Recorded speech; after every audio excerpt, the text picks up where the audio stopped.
Deep in the heart of Dhaka, Bangladesh, lies a secret. Hidden beneath the bustling city, a place of unspeakable horror operated for years. This is Ayanaghor, the House of Mirrors, a secret prison where dissent was silenced and human rights were violated with impunity. Its existence, long whispered in hushed tones, stands as a chilling reminder of the fragility of freedom and the human capacity for cruelty. Ayanaghor was not a prison for common criminals. It was a place designed to break the spirit of those who dared to oppose the regime of then Prime Minister Sheikh Hasina. Journalists, political opponents, and critics of the government vanished into its depths, often without a trace. Many were never seen again. The prison's existence remained a closely guarded secret for years. Victims were too terrified to speak out, and those who did were often dismissed or disbelieved. But the truth has a way of coming to light. Slowly, painstakingly, the stories began to emerge. Tales of torture, disappearances, and extrajudicial killings painted a grim picture of a regime that operated outside the bounds of law and human decency. Ayanaghor, once shrouded in darkness, was finally being exposed to the light of day. To understand the horrors of Ayanaghor, one must understand the political climate in which it thrived. Sheikh Hasina, daughter of Bangladesh's founding father, came to power promising democracy and progress. But her rule soon took on an increasingly authoritarian tone. Hasina's government cracked down on dissent, muzzling the press and targeting political opponents. Human rights groups documented a sharp rise in extrajudicial killings, enforced disappearances, and arbitrary arrests. A climate of fear and self-censorship descended upon Bangladesh. It was in this climate that Ayanaghor was born. The prison, believed to be located within a military intelligence compound in Dhaka, became a symbol of Hasina's iron-fisted rule.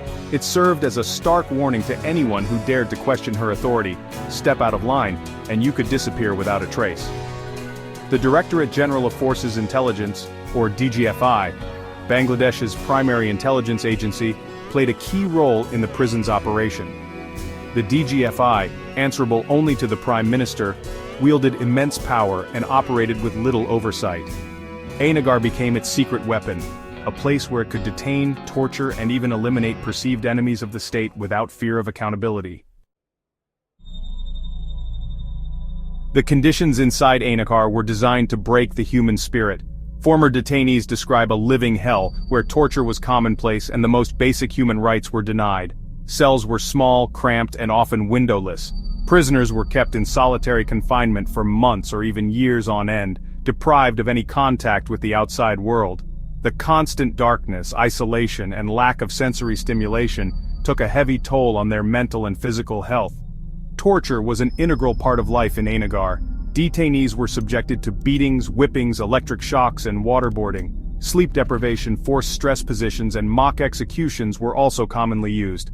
The goal was not to extract information, but to punish, humiliate, and break the will of the prisoner. Psychological torture was just as insidious. Interrogators used threats against family members, false promises of release, and other forms of manipulation to drive detainees to the brink of madness. Many emerged from Ayanaghor psychologically scarred, haunted by nightmares and flashbacks of their ordeal. Section 4. Voices from the Abyss. Tales of survival and loss. The stories of those who survived Ayanaghor are harrowing testaments to the resilience of the human spirit. Mir Ahmad Quasem Arman, a prominent lawyer, was abducted in 2014.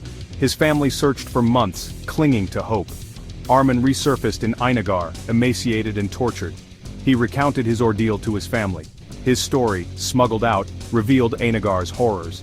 Another survivor, Abdullahil Aman Azmi, a former general, was detained for years. He endured solitary confinement and beatings. Azmi's case highlighted the government's targeting of dissenters. These stories from Ayanaghor are a testament to the human cost of authoritarianism.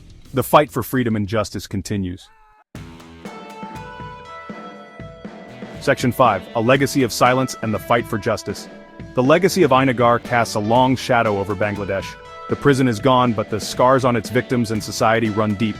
Fear and impunity remain challenges to this day. The international community condemns the human rights abuses in Ayanaghor. Human rights organizations call for accountability. Families of the disappeared demand justice. They face silence, denial, and intimidation. Their courage is a beacon of hope.